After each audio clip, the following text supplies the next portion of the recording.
Boa noite, boa noite, boa noite, graça e paz, boa noite a todos, sejam todos bem-vindos. Boa noite, pastor, está fazendo o que aí agora?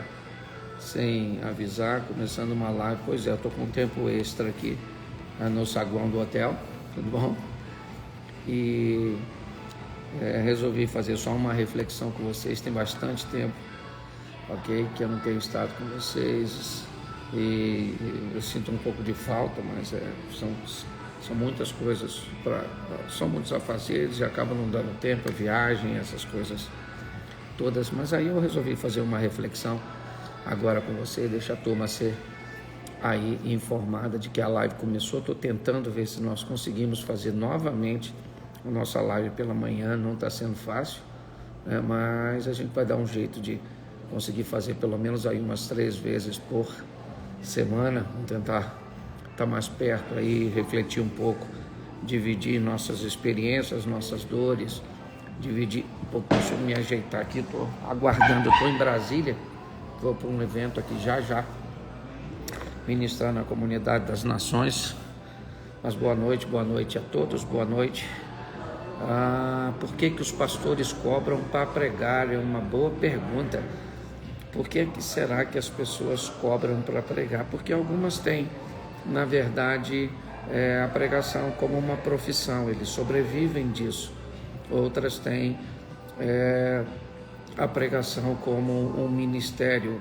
Então, normalmente, aqueles que encaram a pregação, ou seja, o ministério itinerante, levar a palavra e sobrevivem disso, eles também podem encarar isso de uma forma profissional. Tá certo? Muitas vezes eles precisam desse recurso para conduzir a sua casa, a sua família. Eu não vejo nada de errado nas pessoas cobrarem para isso, tá certo? Muitas pessoas falam aí a meu respeito: pastor, o senhor cobra quanto? Eu não preciso desse recurso para sobreviver, eu sou um empresário, ok? Então eu não tenho essa necessidade. Eu não estou dizendo que eu não ganho recurso sobre isso, eu ganho ofertas e isso fica a cargo das pessoas, tá certo? Das pessoas que me convidam. Algumas pessoas não têm essa possibilidade, então às vezes não conseguem ter esse tipo de posicionamento, então elas acabam estipulando um valor. Então eu não faço, ainda que algumas pessoas volta e meia estão falando assim: pastor, o senhor cobra isso, cobra aquilo, mas eu nunca achei ninguém.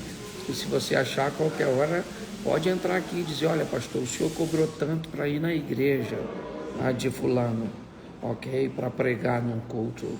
Pode ter certeza, até hoje pelo menos não apareceu, tá certo?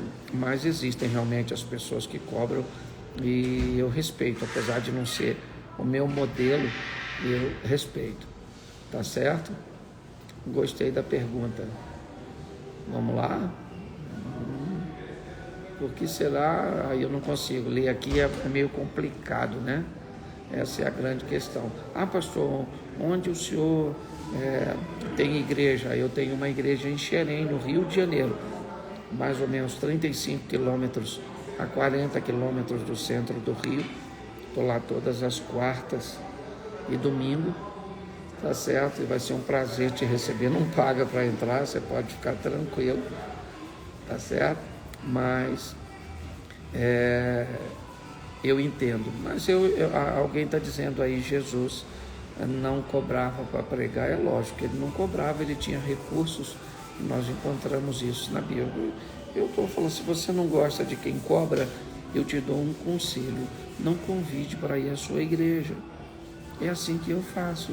Se eu for convidar um pregador ou um cantor para ir à minha igreja e ele disser quanto ele cobra, eu não levo. Entendeu? Você pode ter certeza que se ele for, ele vai ganhar uma boa oferta, vai ser bem legal, ele vai ser muito bem tratado. Mas se ele cobrar, eu não vou. Então, o dia que as pessoas pararem de convidar quem cobra, provavelmente elas vão parar de cobrar, entendeu? Ainda que eu acho, é isso que eu estou dizendo, eu acho que todos têm que levar uma oferta para quem vive disso. É muito fácil para mim falar assim, não cobra, eu não preciso, se eu for aí e não me derem nada, eu vou voltar para casa do mesmo jeito. Então é bem complicado, tá certo? Bom, eu não entrei aqui para falar disso, foi só uma reflexão. Eu estava aqui preparando e revisando uma mensagem, tá certo?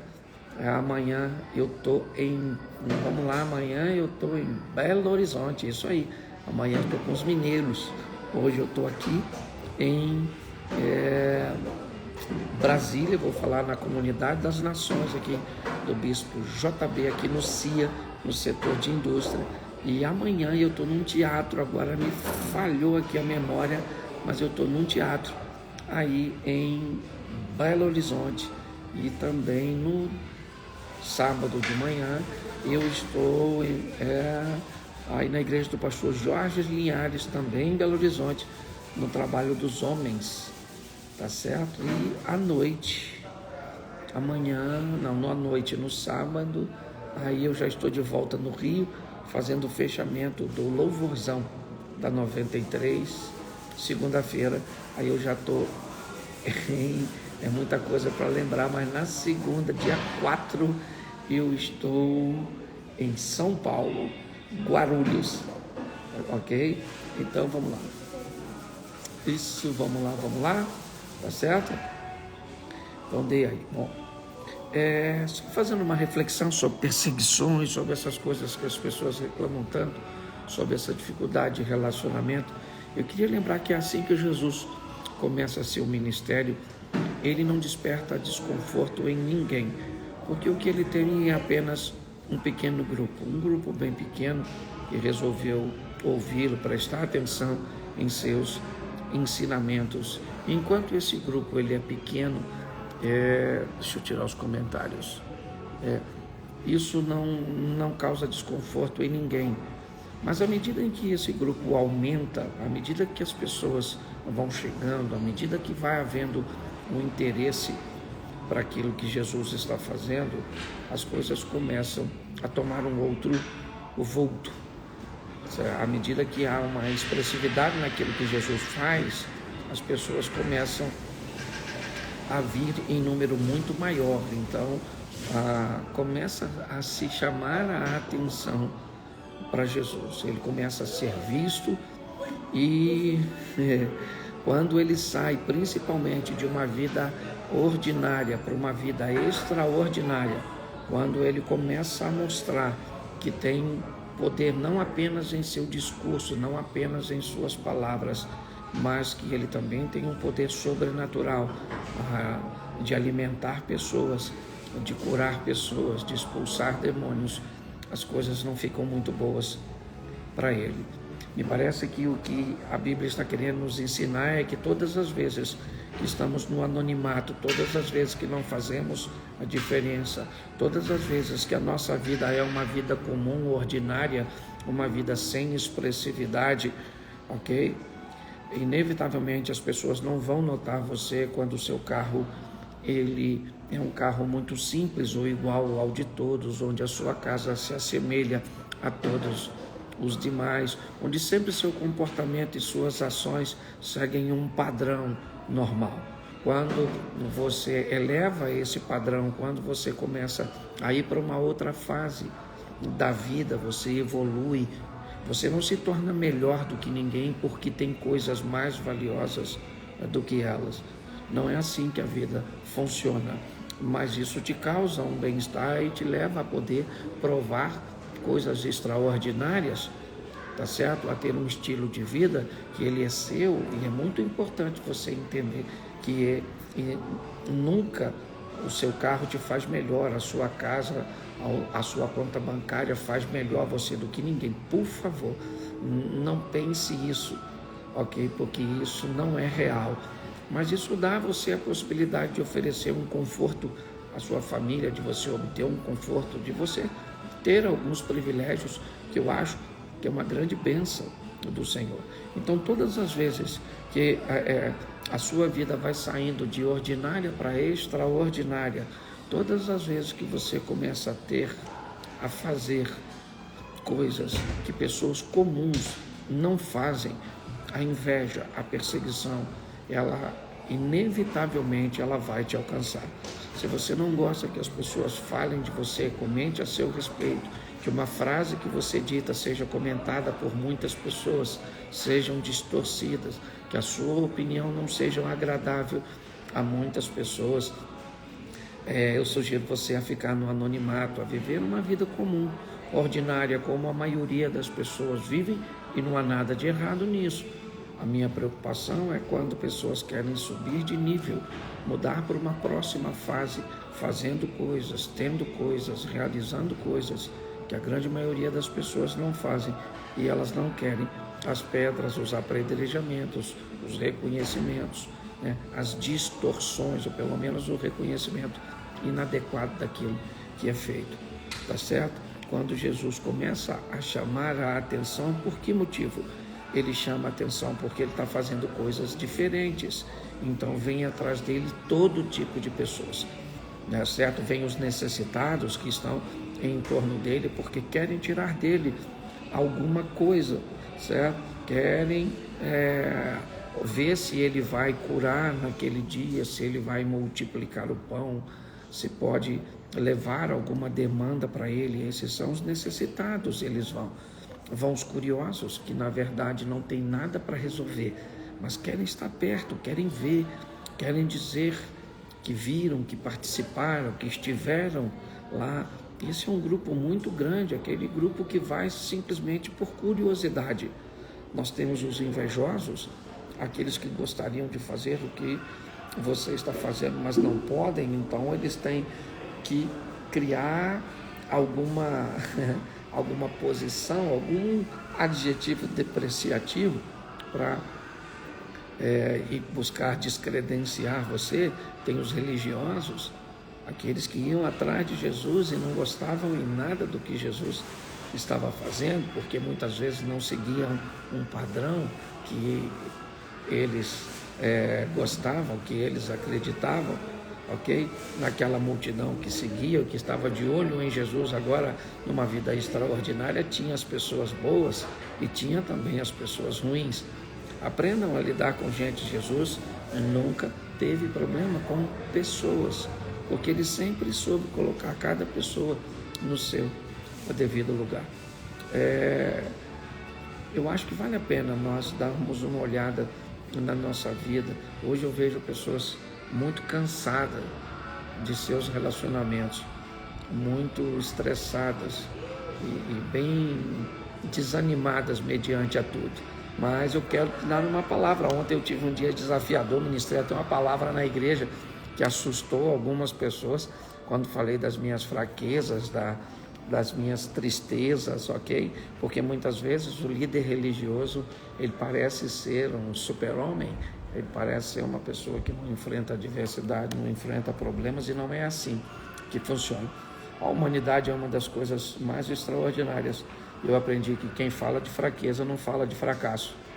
Pessoas que podem falar de forma prévia de suas adversidades, de seus problemas, com certeza conseguem um tempo a mais para conseguir se reestruturar, pedir ajuda.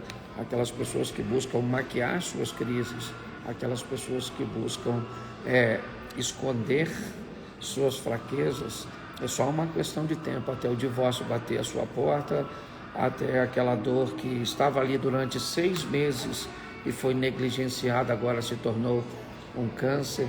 É muito importante nós olharmos de uma forma bem madura. É isso que eu vou falar hoje no culto da CN. Eu vou falar sobre maturidade, um dos últimos estágios da nossa vida, tá certo? E que Deus possa estar te abençoando, ok? É isso aí. Fraqueza não é fracasso, ok? Você delinear isso é bem legal, tá certo? Vamos lá, deixa eu abrir aí para alguma perguntinha. Já está dando meu tempo aqui, já estão vindo me buscar. Eu ainda tenho que buscar um casaco, que pasma você, Brasília está fresquinho, tá certo? Vamos lá. Diga se você quer fazer uma pergunta sobre essa dinâmica de perseguição, dessas fraquezas, dessas injustiças. E vamos lá? Diga assim, eu quero, e eu falo com você, uma pessoa só.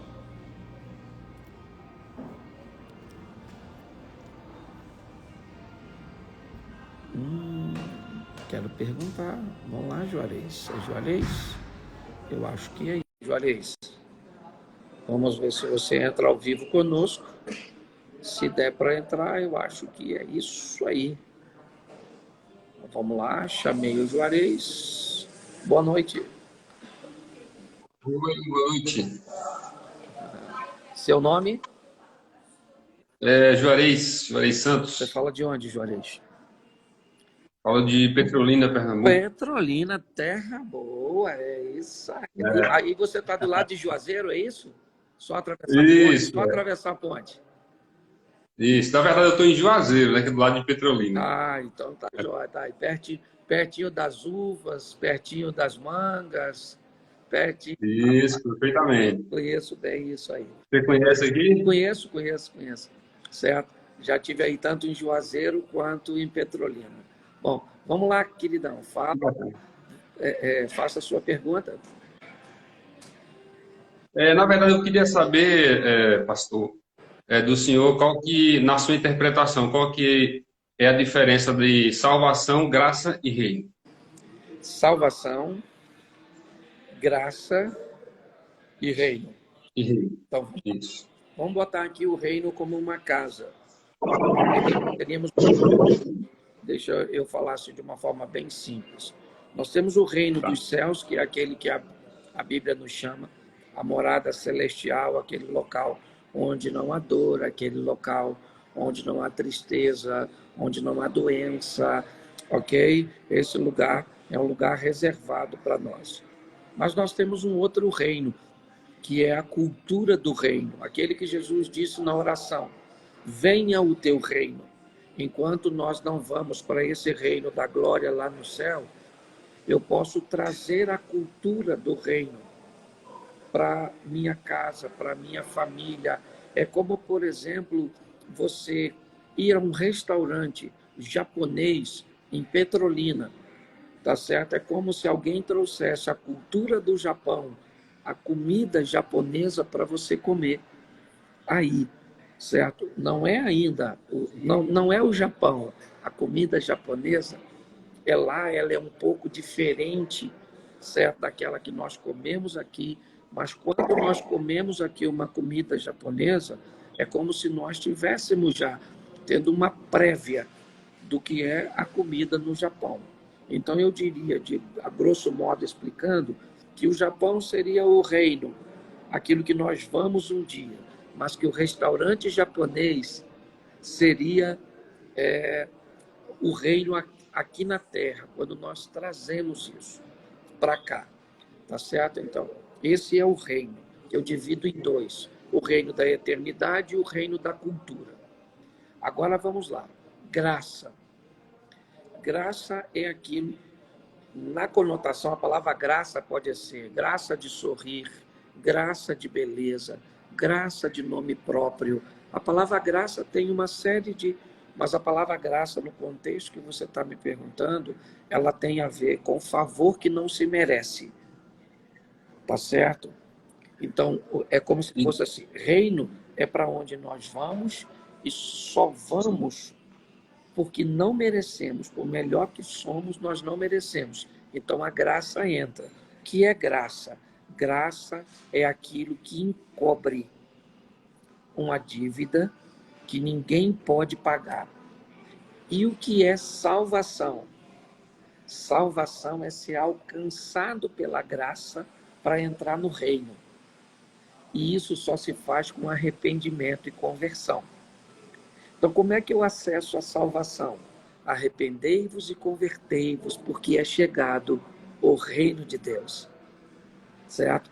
Então, eu me arrependo, me converto. Nem sempre vou conseguir erradicar o comportamento, mas eu vou eliminá-lo de uma forma e reduzi-lo no máximo que eu puder, porque eu nunca vou conseguir perfeito, mas eu posso chegar perto de ser perfeito, mas eu posso chegar perto da perfeição. Então, o que eu faço? Eu me arrependo, por exemplo, Deixa eu pegar um exemplo aqui. Eu mentia com muita frequência, era uma mentira danada, uma mentirada, uma atrás da outra. Pô, aí eu me converti, aceitei Jesus. Aí eu me descobri que o pai da mentira é o tal do Satanás. Você tá entendendo? Então agora eu vou fazer de tudo para não mentir. Então eu não vou mentir, só vou falar a verdade. Vou evitar aquilo que me prejudica para que eu consiga sempre falar a verdade, mas eu nunca vou conseguir erradicar a mentira da minha vida. Mas eu diminuí ela o máximo que eu pude, porque ela me incomoda, porque eu sou alguém convertido e aí o erro, ele me incomoda. Isso me põe ao arrependimento e conversão.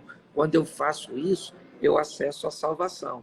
Mas, pastor, você não consegue ser perfeito. Aí a graça entra em cena. Mesmo eu não conseguindo ser perfeito, ainda fiquei com os 2% de coisa ruim, entendeu? Aí a graça vem e aí a graça, primeiro, traz o reino do céu para a minha vida, que eu começo a viver num casamento melhor, minha vida melhora, aí o céu sai de lá e vem para cá. Primeiro, no restaurante, entendeu?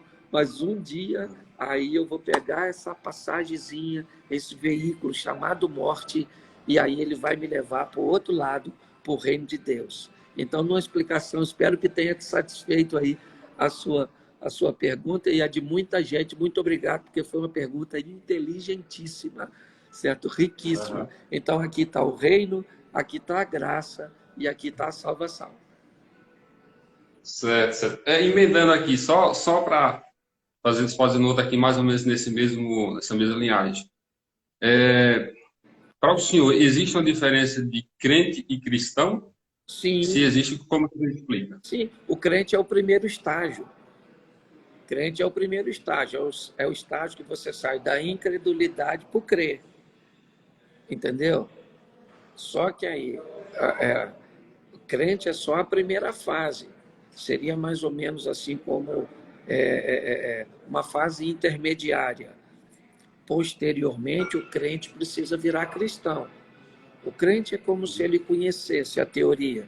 O cristão é como se colocasse a teoria na prática. Entendeu? Então, são só fases que eu acho. Eu acho que todo cristão é crente, mas eu não acho que todo crente é cristão. Maravilha. Deu para entender? Show de bola. Valeu, irmão. Deu sim. Grande abraço. Estou aqui agora. Obrigadão. Chegar aqui para me buscarem. Dá um cliquezinho no xizinho aí, que Deus te abençoe. Grande abraço. Ok, Dá um abraço Deus nesse abençoe povo aí, você. viu? Tá, tchau, tchau. Tchau. Abraço. Outro. Isso, falamos com o Juarez aí. Deixa eu dar uma olhadinha aqui, porque o pessoal vai me buscar. O Pedro já está aqui. Gente, eu vou ter que terminar. Vem cá, Pedrão. Vou ter que terminar aqui.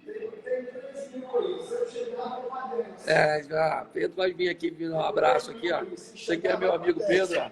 Uma figura extraordinária. Dá um alô aí para essa galera, Pedro. Pessoal, incrível, estava assistindo ali toda a ministração desse brother do coração aqui, pastor Cláudio Duarte. Vocês são absolutamente muito, mas muito felizes por seguir esse moço aqui. Ele tem um norte absolutamente seguro para a sua vida, para a sua família, para tudo que diz respeito a você. Deus abençoe. Privilégio estar aí com vocês. Valeu, gente. Um grande abraço. Ok, agora vamos lá para a CN. Deus abençoe aqui, ó. Tá passando ali um casal abençoado também, olha lá. Dá uma olhadinha. Peguei eles de surpresa. Valeu, galera. Um grande abraço. Graça e